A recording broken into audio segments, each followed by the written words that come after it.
शिवानी साळुंखे, आपण पाहताय न्यूज 99। आत्ताच एक महत्त्वाची बातमी समोर आली आहे, पाहूया। तर बाबाराजेंबद्दल सांगायचं म्हटलं तर आपण आज एवढं मोठं नाही झालेलो की बाबाराजेंबद्दल आपण बोलावं, कारण बाबाराजे स्वतः जास्त बोलत नाही, त्यांचं काम बोलतं, एवढंच मला माहिती आहे।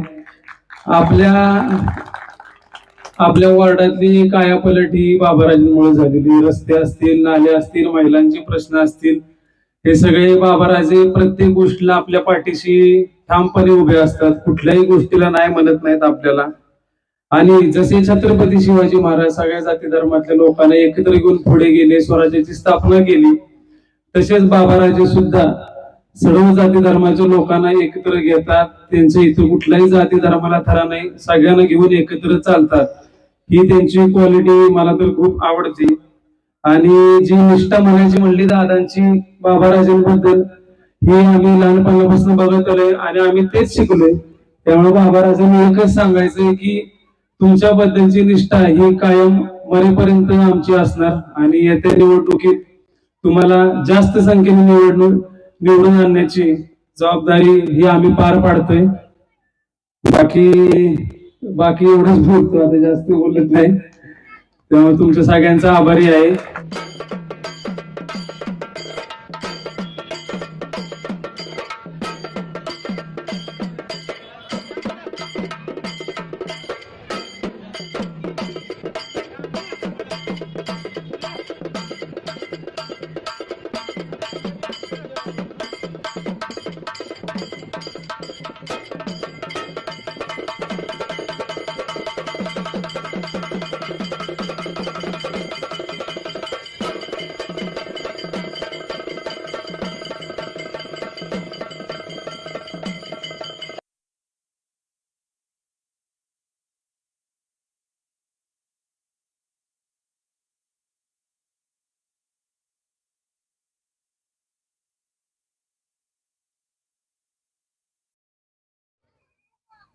म्हणून मित्रांनो व माझ्या भगिनींनो, येणाऱ्या विधानसभेला आपण आता चर्चा आहे सातारमध्ये बाबा, की बाबा तर काय निवडून येणार आहे, काय वनवेच आहे।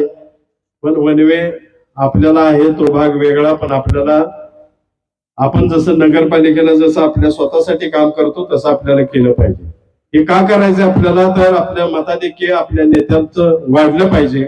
महाराष्ट्रामध्ये एक नंबरला सीट आपली शिवेंद्रराजेंची आली पाहिजे, या हेतून आपण सगळ्यांनी मनापासून काम करायचं आहे। जाऊ द्या, दिवाळीचे 2 दिवस गेले की आपण शांत बसायचं नाही। आपण आपला वार्ड आणि आपल्या वार्डातले असणाऱ्या बाकी मतदारांपर्यंत पोहोचायचं काम आपण सर्वांनी करायचं आहे। आपण जशी वार्डातली प्रत्येक वार्डातली कामं जशी वाटून घेतली, ती कामं चोख करायची आहेत आपल्याला। तर येणाऱ्या भविष्यामध्ये आपल्याला आपला नेता जेव्हा भारतामध्ये 1 नंबरच्या सीटने जेव्हा निवडून येईल, त्यावेळेला आपल्या कार्यकर्त्यांची छाती 2 इंच फुगल्याशिवाय राहणार नाही। म्हणून मित्रांनो, आजच्या या मेळावा घेण्याचा उद्देशच हा होता की आपण काम तर करायचंच आहे सगळ्यांनी, पण कसं करायचं आहे काम, कुठल्या पद्धतीने करायचं हे मी तुम्हाला सांगितलेलंच आहे। म्हणून भविष्य काळामध्ये आपल्याला आपला नेता आपल्या बरोबर जर राहत असेल तर आपण कार्यकर्ते म्हणून त्यांच्या बरोबर राहिलं पाहिजे। त्यांनी कुठल्या पक्षाचा झेंडा घेतलाय, तो झेंडा आपण हातात घेऊन त्यांच्या बरोबरीने आपण पळलं पाहिजे, एवढंच मी या ठिकाणी सांगतो। सध्या राज्य सगळं बहिणींच्या आजूबाजूला फिरायला लागलं, आणि आम्हाला सगळ्यांना खात्री आहे, म्हणजे भाजप आणि महायुतीला, की आम्हाला मुंबईला आमच्या सगळ्या लाडक्या बहिणीच पाठवणार आहेत याची 100% गॅरंटी। आणि बहिणींना माझी विनंती आहे की आता तिन्ही तुमचे भाऊ म्हणजे मुख्यमंत्री एकनाथजी शिंदे, आमचे नेते देवेंद्रजी फडणवीस, अजितदादा, या तिघांनी मिळून दिवाळीची ओवाळणी आपल्याला पाठवली आहे, भाऊबीजेची ओवाळणी पाठवली आहे, आणि पुढं ही ओवाळणी वाढवून देण्याचा पण शब्द तुम्हाला मुख्यमंत्र्यांनी दिलाय। आता वाढवून ओवाळणी घ्यायची का विरोधकांना सत्तेवर आणून सगळं बंद पाडायचं, ह्याचा निर्णय आता सगळ्या लाडक्या बहिणींनी केला पाहिजे। आणि मला खात्री आहे की आज जे महिलांचं स्वावलंबी पणा जो निर्माण झालाय, जे आर्थिक सक्षमीकरण या योजनेच्या माध्यमातून झाले, त्याच्यामुळं आम्हाला भारतीय जनता पार्टी प्रणित आमच्या माहितीला आपण साथ द्याल. काही तुम्हाला मतदानाची अडचण येणार नाही, पण चेष्टेचा विषय आपण सोडला तरी आज खऱ्या अर्थानं महिलांचं सक्षमीकरण भारतीय जनता पार्टी आणि महायुतीने केले.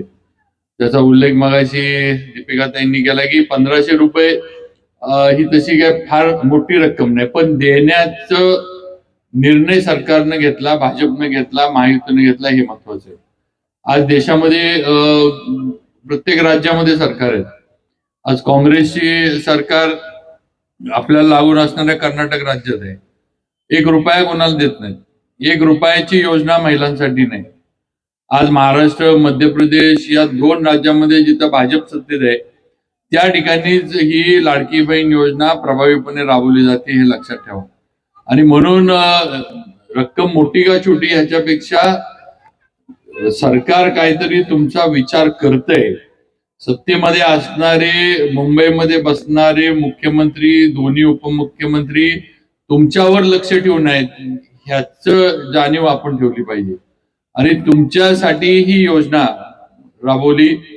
कुणालाही, म्हणजे भाजप हे मुस्लिम विरोधी आहे, भाजपचं सगळं मुस्लिम विरोधी आहे असं प्रचार होतो सगळीकडं. पण आपल्या इथं सगळ्या माझ्या मुस्लिम भगिनी पण आहेत समाजातल्या, त्यांना पण माहिती आहे की ही योजना सगळ्यांसाठी राबली. कुणालाही त्याच्यामध्ये ठराविक समाजाच्या लोकांना लाभार्थी म्हणून मदत मिळाली असं नाही. मुस्लिम समाजाच्या महिलांना पण मिळाली आहे, मागासवर्गीय समाजाच्या महिलांना पण मिळाले, ओबीसी समाजाच्या महिलांना, सगळ्यांना मिळाले. कुणी याच्यामधनं असं बाजूला काढण्याचं काम हे महायुतीनं केलं नाही. जो प्रचार हा केला जातो हा आपल्यामध्ये दरी निर्माण करण्यासाठी आणि आपल्यामध्ये अंतर राहण्यासाठी केला जातो, हे लक्षात ठेवा. आज काँग्रेसची सरकार इतके वर्ष होती आज देशामध्ये, राज्यामध्ये 50-50, 60-60 वर्ष काँग्रेसनं सत्ता या देशामध्ये आणि राज्यामध्ये चालवली. आज मला इथं बसलेल्या कुणी सांगा 60 वर्षामध्ये आज जसं लाडकी बहीण योजनेचा पैसा थेट तुमच्या खात्यामध्ये येतोय, तुम्हाला कुणाला सांगायला लागत नाही, तुम्हाला कुणाकडे जायला लागत नाही. तुम्ही त्या लाभार्थीच्या ह्याच्यामध्ये जे दिलेले आहेत त्याच्यामध्ये पात्र असला, तुम्ही अर्ज भरायचाय, तुमचं बँक अकाउंट लिंक करायचंय, तुम्ही लाभार्थी म्हणून तुमच्या यादीमध्ये नाव आलं की तुमच्या खात्यावर पैसा शासनाचा जो आहे तो लाभार्थी म्हणून जे काही लाभ आहे तो जमा होतो. कुणालाही, तुम्हाला आमदारांना भेटायला लागत नाही, नगरसेवकाला भेटायला लागत नाही, कुठल्या अधिकाऱ्याची सही घ्यायची नाही, कुणाला चहा पाजायचा नाही, कुणाला रुपया द्यायचा नाही, काही नाही. थेट लाभार्थी म्हणून जो काही योजनेचा लाभ आहे तो तुमच्या खात्यामध्ये जमा होतो, ही वस्तुस्थिती आहे. हे पूर्वी कधी होत नव्हतं, हे सगळ्यांनी लक्षात घेतलं पाहिजे. राजीव गांधींनी पंतप्रधान असताना त्यांनी एक स्टेटमेंट केलं होतं, म्हणजे माझ्या मनात सांगत नाही, पण राजीव गांधींनी स्वर्गीय एक स्टेटमेंट केलं होतं की दिल्लीतनं जर मी राज्याला 1 रुपया विकासासाठी पाठवला किंवा विविध योजनांमधल्या लाभार्थ्यांना जर मी 1 रुपया जर पाठवला तर त्यातले 80 पैसे भ्रष्टाचारामध्ये आणि खाण्यामध्ये निघून जातात, लाभार्थ्याच्या हातामध्ये 20 पैसेच पडतात. त्या काळामध्ये पंतप्रधान राजीव गांधींचं स्टेटमेंट होतं. आज तसं नाहीये. आज दिल्लीतनं नरेंद्र मोदींनी 1 रुपया पाठवला तर आपल्या खात्यामध्ये 1 रुपयाच जमा होतो. हा फरक हा देशामध्ये घडलेला आहे, हे लक्षात ठेवा. आणि म्हणून आज राज्यात सुद्धा ही योजना तशाच पद्धतीनं राबली आहे. आज आपल्याला गॅसचे पैसे सरकारने जाहीर केल्याप्रमाणे मिळालेत. 800 रुपये गॅसला मिळतात. आज नरेंद्र मोदी 15 वर्ष, आता त्यांचं 3री टर्म आहे पंतप्रधान म्हणून. आज नरेंद्र मोदींनी पंतप्रधान झाल्यापासून ज्या योजना चालू केल्या त्या सर्व योजना आज चालू आहेत. सर्व शेतकऱ्यांची योजना चालू आहे, महिलांची चालू आहे, मोफत धान्य द्यायचा निर्णय घेतला तो चालू आहे. कुठलीही योजना पंतप्रधान नरेंद्रजी मोदी यांनी निवडणूक आली म्हणून चालू केली आणि निवडणूक संपली म्हणून बंद केली असं झालेलं नाही. सर्व योजना या आज सुद्धा चालू आहेत, हे आपण लक्षात घेतलं पाहिजे. आणि म्हणून आज भाजप महायुती हे निवडणुकीपुरतं हे काही करत नाही, हे आपण लक्षात ठेवा. हे कायमचं आहे. आणि मुख्यमंत्र्यांनी जसा शब्द तुम्हाला दिलाय की निवडणुका झाल्यानंतर, आचारसंहिता संपल्यानंतर आम्ही लाडकी बहीण योजनेचा लाभ जो आहे तो वाढवून देणार आहे, ते पण खरं झालेलं आपल्याला बघायला मिळेल. पण आपली जबाबदारी आहे आता की महायुतीच्या मागे आपण राहिलं पाहिजे. आणि भाजप असू दे, महायुतीचे शिंदे साहेबांची सेना असू दे, अजितदादांची राष्ट्रवादी असू दे, ह्यांच्या मागे आपण उभं राहिलं पाहिजे, हे लक्षात ठेवा. तर आपल्याला या योजना सगळ्या हे होणार आहेत. जे महाविकास आघाडीची लोक ही काय म्हणत होती हो, ज्यावेळेला लाडकी बहीण योजना अधिवेशनाच्या काळात जाहीर केली, मी मुंबईमध्ये होतो अधिवेशनाला, त्यावेळेला काय म्हणत होती की ही योजना बोगस आहे, ही निवडणुकीपुरतं जाहीर केलंय का, तुम्हाला पैसा ह्याचा 1 रुपया पण मिळणार नाही. नंतर काय म्हणायला लागली, ज्यावेळेला सगळ्या राज्यामध्ये आणि आपल्या साताऱ्यात सुद्धा ज्यावेळेला सगळ्या भगिनी, सगळ्या महिला, माझ्या बहिणी सगळ्या येऊन अर्ज भरायला लागल्या, अनेक ठिकाणी लाईनी लागल्या, अनेक ठिकाणी बरेच महिला म्हणजे लांब लांब लाईनी लागायला लागल्या, त्यावेळेला काय सांगत होते की अर्ज बिर्ज भरू नका, हे काय मिळणार नाही, बोगसपणा आहे सगळा सरकारचा, यांच्याकडे रुपया नाही आहे, तुम्हाला काय देणार नाही, तुम्ही वेळ वाया घालवताय. ज्या वेळेला हप्ता जमा व्हायला लागला, ज्या वेळेला खात्यामध्ये पैसे यायला लागले आणि ज्या वेळेला मोबाईलवर मेसेज यायला लागला की लाडकी बहीण योजनेचे पैसे तुमच्या खात्यावर जमा झाले, त्यावेळेला काय म्हणायला लागले की या लाडकी बहीण योजनेमुळं राज्य आता दिवाळखोरीत निघाले आणि लाडकी बहीण योजना राबवल्यामुळे इतर सगळ्या योजना आणि पगार बिगार बंद पडलेत आणि म्हणून ही योजना बंद केली पाहिजे. एवढा दुटप्पीपणा या महाविकास आघाडीचा आहे, हे लक्षात घ्या. आज हे या योजना, लाडकी बहीण योजना बदनाम करण्याचा प्रयत्न महाविकास आघाडीकडनं सातत्यानं सुरू आहे. आणि जर चुकून आपण जर भावनेला बोलून भावनेच्या भरामध्ये काहीतरी वेगळं केलं आणि आपण जर चुकून काँग्रेसला सत्तेवर आणलं किंवा महाविकास आघाडी सत्तेवर आणलं, तर पहिलं काम हे करणार की ही योजना बंद करून टाकणार. का तर ही योजना भाजपनं आणि महायुतीनं दिली होती म्हणून. तुमचा विचार नाहीये, फक्त भाजप आणि महायुतीनं योजना आणली म्हणून बंद करून टाकायची, ही भूमिका या महाविकास आघाडीची, हे आपण लक्षात ठेवा. म्हणून आपल्याला सगळ्यांना ताकदीनं जे देणारे आहेत, जे काम करणारे आहेत, त्यांच्या मागे आपण उभं राहिलं पाहिजे, हे सर्व माझ्या लाडक्या बहिणींनी लक्षात ठेवावं. आणि त्याप्रमाणे 20 तारखेला मतदान साताऱ्यात असू दे, जिल्ह्यात असू दे, किंवा आपल्या म्हणजे घरातली बाहेर असू देत, किंवा आपलं मित्र परिवार असू दे, आपल्या मैत्रिणी असू देत, या सगळ्यांना तुम्ही आतापासून हे करा की भाजपच्या आणि महायुतीच्या मागच राहायचं. आपल्यासाठी त्यांनी केलंय, त्यांच्याबरोबर आपण राहिलं पाहिजे, ही वस्तुस्थिती आहे. त्यामुळं ह्याचा प्रचार प्रसार आपल्या माध्यमातून व्हावा अशी एक अपेक्षा या निमित्तानं व्यक्त करतो. त्याचबरोबर आज रवी भैया जयवंतदादांचा आज मुलगा असतीनं सगळ्यांना आपल्याला एकत्रित बोलवलं. जयवंतदादांना अनेक वर्ष आपल्या प्रभागामध्ये काम केले. आज सुद्धा जयवंतदादा प्रभागामधल्या विकास कामांमध्ये त्याचं लक्ष असतं. आज सुद्धा या जिथं आपण आज या मैदानावर बसलोय गोरक्षबोळामध्ये, आज या ठिकाणी जयवंतदादांना मागं लागून माझ्याकडनं इथं व्यायामशाळा बांधण्यासाठी 80 लाख रुपयाचा निधी मंजूर करून आणला. इथं सुसज्ज व्यायामशाळा इथल्या मुलांसाठी, मुलींसाठी ही याच ठिकाणी होणार आहे, हे लक्षात ठेवा. आज आपल्या म्हणजे भाजपचं जे मुस्लिम विरोधी आहे, किंवा आम्ही आता भाजपमध्ये गेलो म्हणजे आम्ही मुस्लिम विरोधी झालो असं जे काही सांगितलं जातं, मला आपल्याला सांगायचं किंवा आपण हे मी सांगतो हे आपण तपासून बघा. आज आपल्या मुस्लिम समाजाच्या बुधवार पेठेच्या आपल्या कब्रस्तानला आज एकनाथ शिंदे साहेब आणि देवेंद्रजी फडणवीस साहेब यांच्याकडनं कब्रस्तानची सगळी संरक्षण भिंत बांधायला, आतल्या सुविधा द्यायला 1,10,00,000 रुपये आपल्याला मिळाले. त्याचं काम चालू आहे आपल्या कब्रस्तानचं. ज्या ठिकाणी आपण ईदच्या नमाज पडतो, ज्या ठिकाणी आम्ही ईदच्या शुभेच्छा द्यायला सगळे हिंदू बांधव तिथं आपल्या मुस्लिम बांधवांना येतो, त्या कब्रस्तानसाठी 1,10,00,000 निधी हा राज्य सरकारकडनं आपल्या कब्रस्तानच्या कामाला आलाय. हे आपण सगळ्यांनी कुठंतरी विचारात घेतलं पाहिजे, असं माझ्या मुस्लिम भगिनींना, माझ्या मुस्लिम समाजातल्या बहिणींना मला सांगायचंय. त्यामुळं भाजप विरोधात असतं तर एवढा मोठ्या प्रमाणावर निधी दिला नसता.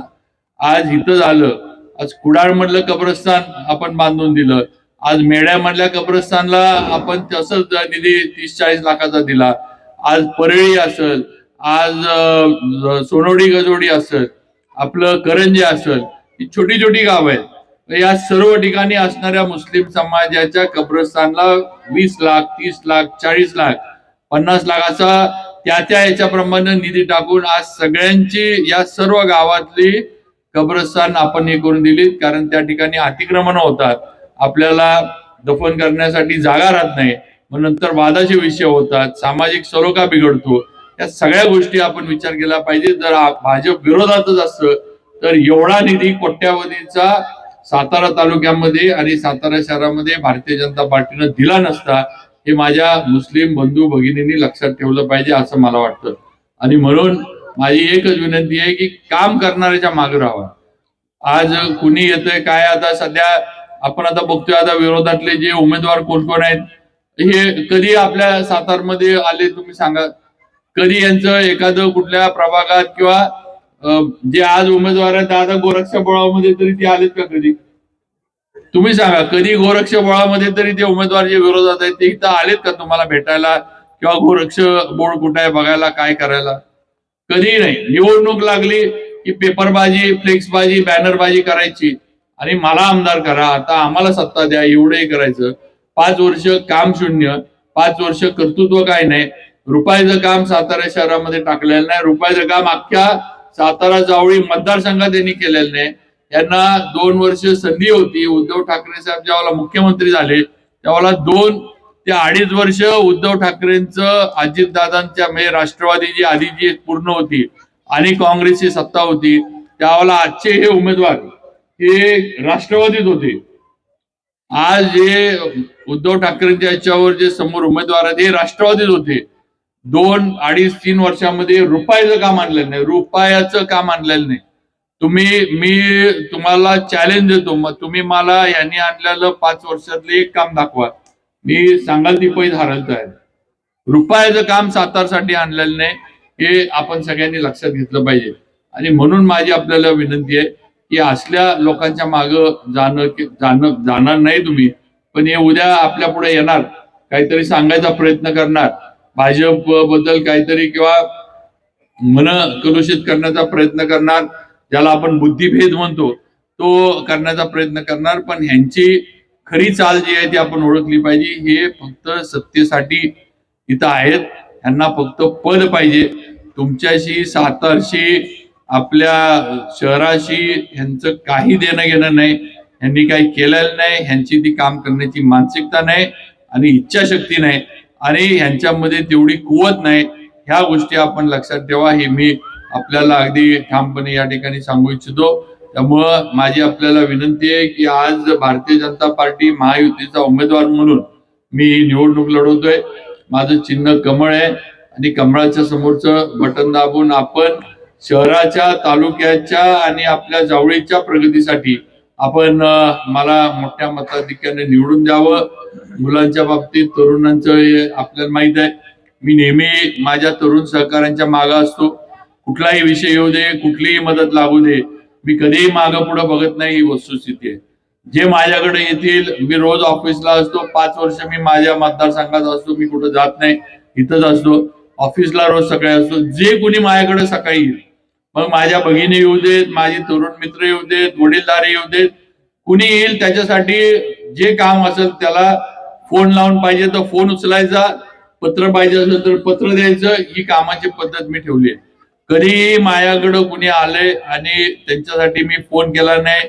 हॉस्पिटलची बिलं कमी करून द्या, हॉस्पिटलमध्ये ऍडमिट करा, मुख्यमंत्री निधीतनं मदत मिळवून द्या, वॉर्डातलं काम असू दे, कधी कधी मुलांचे विषय ऍडमिशनचे असतात, कॉलेजचे ऍडमिशन सुरू झाले की कॉलेजचे ऍडमिशन चालू होतात, कधी पोलीस स्टेशनचे विषय असतात. शेवटी पोरं आहेत म्हटल्यावर कुठं ना कुठं काहीतरी होतं. पोलीस स्टेशनचे विषय कधी कधी येतात. या सगळ्या ह्याच्यामध्ये इथं बसलेल्या कुणाला विचारा, प्रत्येक ह्याच्यामध्ये मदत करण्याची भूमिका ही आमदार म्हणून माझी राहिली आहे. ही वस्तुस्थिती आहे.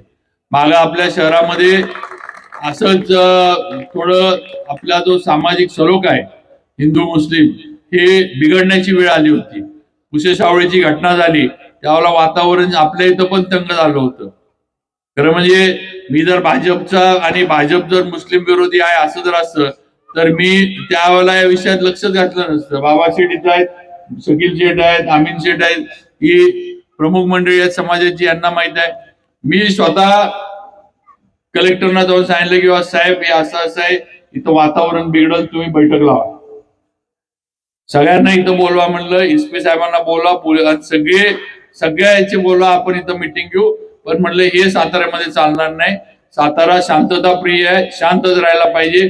घटना पुसेसावळीला घडली, साताऱ्यातलं त्याच्यात कुणी नव्हतं, ना मुस्लिम ना हिंदू, कुणी त्या घटनेमध्ये सहभागी नव्हतं. आपल्या इथं फक्त जिल्ह्याचं ठिकाण आहे म्हणून आपल्या इथं वातावरण जर बिघडत असेल तर हे म्हटलं मला मान्य नाही आणि हा विषय म्हटलं पूर्णपणे थांबला पाहिजे. आज त्यावेळेला बैठक घेतली, सगळ्यांना एकत्र बोलवलं आणि तणाव जो निर्माण झाला होता तो निवडण्यामध्ये आमदार म्हणून मी लक्ष घातलं, ही वस्तुस्थिती आहे. आणि म्हणून माझी विनंती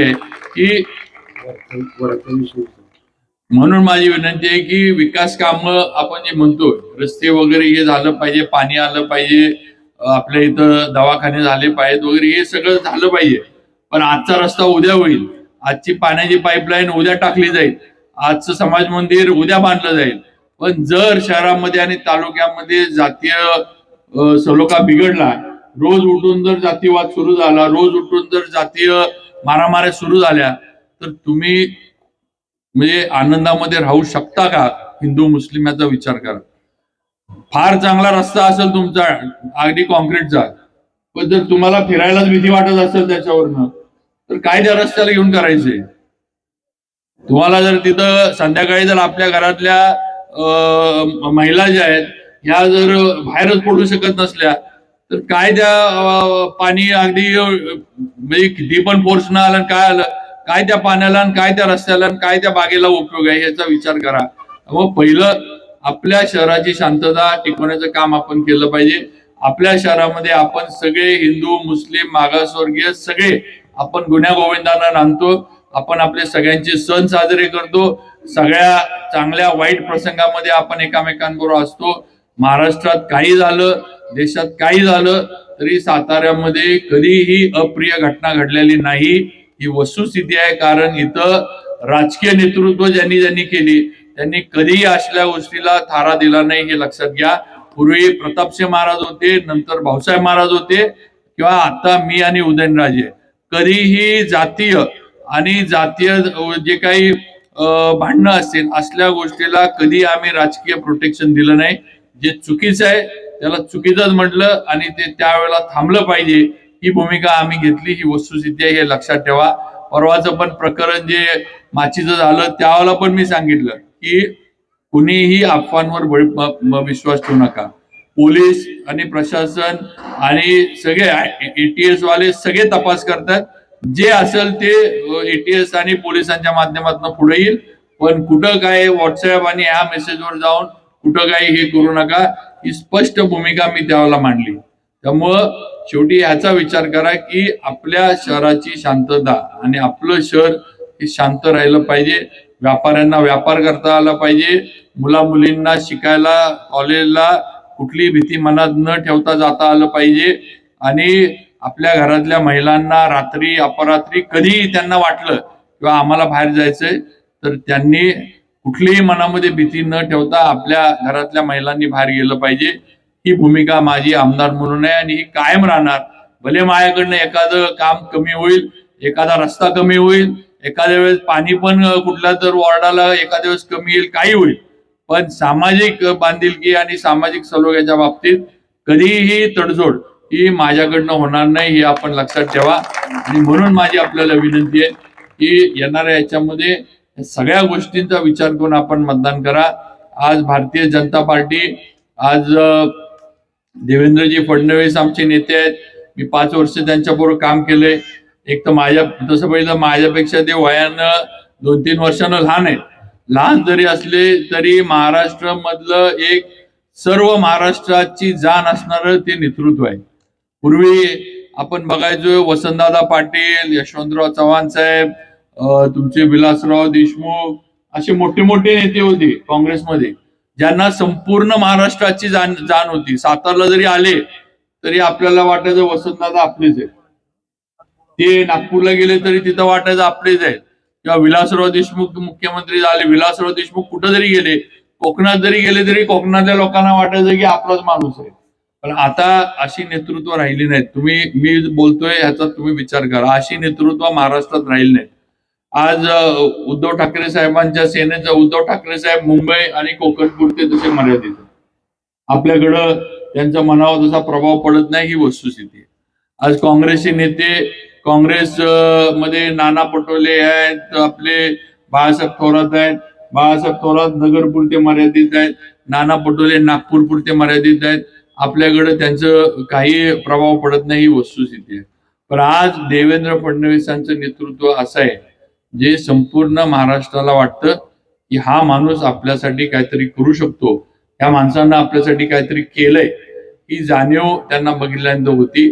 त्यांच्या जातीवर टीका होती की ते ब्राह्मण आहेत आणि म्हणून ते ब्राह्मण असल्यामुळं मराठ्यांचा दुस्वास करतील, मराठ्यांना दाबण्याचा प्रयत्न करतील, हे करतील ते करतील. पण मी 5 वर्ष त्यांच्याबरोबर काम केलं, मी जवळनं बघितले. एकदा सुद्धा मला कधीही असं म्हणजे किंचित पण कधी जाणवलं नाही की कुठंतरी याला कुठल्याही विषयाला जातीवादाची किनार त्यांनी दिली, असं कधीही नाही.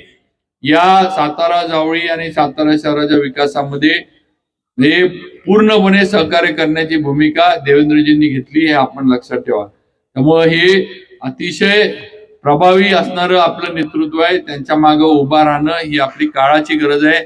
साताऱ्याला जर आपल्याला प्रगतीच्या मार्गावर न्यायचं असेल, सातारा शहर जर आपलं अजून मोठं करायचं असेल, आज आपण कॉन्क्रीटचे रोड चालू केले. शाहू कला मंदिर, आपलं शाहू स्टेडियम पासून हे 3 रस्ते होणार आहेत.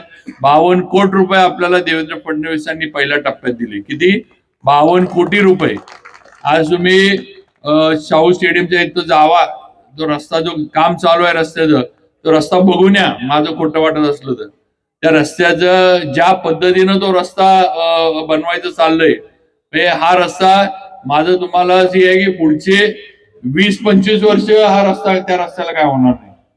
20-25 वर्ष असे आता 3 रस्ते आपण साताऱ्यातले करतोय. एक शाहू स्टेडियम ते जुनं आपलं आरटीओ ऑफिस, दुसरं म्हणजे मोना स्कूल पासून खाली जाणारा जो रस्ता आहे तो, आणि तिसरं म्हणजे आपलं काय ते वरद सारंग मंगल कार्यालयापासून, असे 3 रस्ते आपण करतोय. आणि पुढच्या टप्प्यात दुसरे रस्ते आपण करणार आहे. आज कासचा रस्ता एवढा आपण केला, हा कुठनं झाला? हा काय आपोआप झाला का कासचा रस्ता? आज आपण सगळे शनिवार रविवारी कासला फिरायला जातो का नाही जात? आज कासला नुसता रस्ता झाल्यामुळे आपण फिरायला जातो. आपल्याला काही तिकडं तसं पहिलं सातारकरांना फार काही तिकडं उतरायचं नसतं, काही नाही. पण एवढा सुंदर रस्ता आहे म्हणून आपण फिरायला जातो, ही वस्तुस्थिती आहे का नाही सांगा?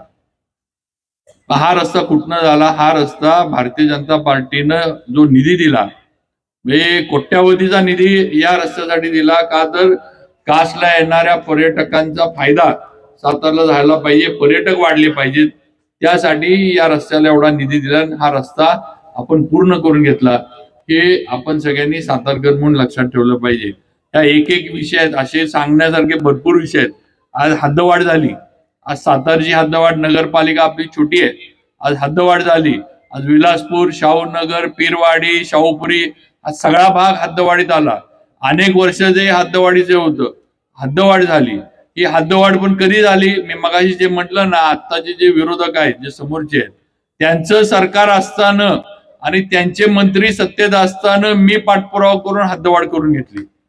अजितदादांकडनं सातारच्या हद्दवाढीचा आदेश घेणारा मी आहे. ह्यांना कुणी अडवलं होतं का? जे आजचे उमेदवार आहेत ह्यांना कुणी अडवलं होतं का हद्दवाढीचा आदेश घेऊन? ते जर गेले असते तिथं जाऊन बसले असते, दादा हे काम करून द्या, तर केलं नसतं का अजितदादांनी? पण ह्यांनी केलं नाही, ह्यांनी लक्ष दिलं नाही. शेवटी तुम्ही जाऊन कधी रेकॉर्ड तपासा, हा सगळा हद्दवाढीचा प्रस्ताव आणि त्याचा पाठपुरावा सगळं करून अजितदादांच्या मागं लागून त्या हद्दवाढीचा GR काढून घेणं, त्याचं गॅझेट करून घेणं, त्या सगळ्या गोष्टी त्यावेळेला मी केल्या. अजितदादांनी हद्दवाढीचा ते गॅझेट झालेला GR हा माझ्या हातामध्ये दिला आणि हद्दवाढीचा निर्णय हा झाला, ही वस्तुस्थिती आहे. आणि म्हणून माझी आपल्याला विनंती आहे की काम करण्याच्या मागे राहावा. सगळ्याला माहित आहे 20 तारखेला मतदान आपल्याला तुमच्या सगळ्यांचा आशीर्वाद मिळणार आहे, हे सगळं माहित आहे. पण गाफील राहू नका. मतदानाची टक्केवारी वाढली पाहिजे, ज्याचा उल्लेख दादाने केला की मतदानाची टक्केवारी वाढली पाहिजे आणि होणारं मतदान जे आहे त्याच्यापैकी कमीत कमी 80-85% मतदान हे भाजपला झालं पाहिजे. ही भूमिका घेऊन आपण काम करायचे, तर आपल्या कामाची पोचपावती आपल्याला मिळणार आहे, हे आपण सगळ्यांनी लक्षात ठेवलं पाहिजे. ही माझी आपल्याला विनंती आहे. त्यामुळे आपल्याला परत एकदा विनंती करतो, तारखेला विधानसभेच्या होणाऱ्या मतदानामध्ये आपलं बहुमोल असं मतदान हे भारतीय जनता पार्टीचा महायुतीचा उमेदवार म्हणून आपण मला द्यावं. परत एकदा या सातारचे प्रतिनिधित्व करण्याची संधी ही आपल्या माध्यमातून मला मिळावी, ही विनंती आपल्याला सर्वांना मी करू इच्छितो. आणि एवढंच सांगतो की आपण 4 वेळेला मला साथ दिली आहे. माझे वडील भाऊसाहेब महाराज वारल्यानंतर मला ताकदीनं तुम्ही उभं केलं, मला विधानसभेमध्ये पाठवलं. मी 4 वेळेला आमदार म्हणून काम करत असताना चढत्या क्रमांकानंच मला सातारकरांनी आणि जावळीच्या जनतेनं पुढं पाठवलंय. कधी मला मागं वळून बघण्याची वेळ माझ्यावर कधी येऊन दिली नाही. आणि आता सुद्धा तोच विश्वास आपण माझ्यावर ठेवावा. 100% तुमच्या विश्वासाला पात्र राहून आपल्या साताऱ्यासाठी, आपल्या साताऱ्याच्या प्रगतीसाठी, आपल्या साताऱ्याच्या म्हणजे कामासाठी किंवा आपलं सातारा अजून सुंदर शहर कसं होईल महाराष्ट्रातलं, या सगळ्या प्रयत्नासाठी आपल्या बरोबर मी कायम राहीन आणि विश्वासानं काम करीन. विश्वासाला तडा जाऊन देणार नाही, ही आपल्याला विनंती करतो. आणि रवी भैयाचं मनापासून आभार मानतो, त्यांना हा कार्यक्रम घेतला त्याबद्दल. रोहित भैयाचं काय, रवी एक वर रवी भैया एक आहे ना आपला दोन्ही. मग रोहित भैयाचं मी मनापासून आभार मानतो की त्यानं हा सगळा मेळावा इथं ठरवला. दादा आहे, ते म्हणतात ना बापसे बेटा सवाई, अशी नक्कीच रोहित भैयाची आहे. कारण दादा बोलायला तसा भाषण करायला फार उशिरा सुरू झाला, पण रोहित भैयानं पहिल्या त्याच्यामध्ये चान्स मारलाय भाषण करायला. त्यामुळे नक्कीच दादा प्रगती आहे, काळजी करू नका. आणि तुमचं शेवटी बाळकडू आहे त्याला, त्यामुळे दादा नक्कीच रोहित भैया मोठ्या ह्याच्यावर म्हणजे सामाजिक राजकीय या क्षेत्रामध्ये 100% पुढे जाईल. आणि या तरुण माझ्या सहकाऱ्यांच्या बरोबर मी कायम असेन, एवढा शब्द या आपल्या छोट्याशा मेळाव्याच्या निमित्ताने देतो आणि थांबतो. जय हिंद, जय महाराष्ट्र.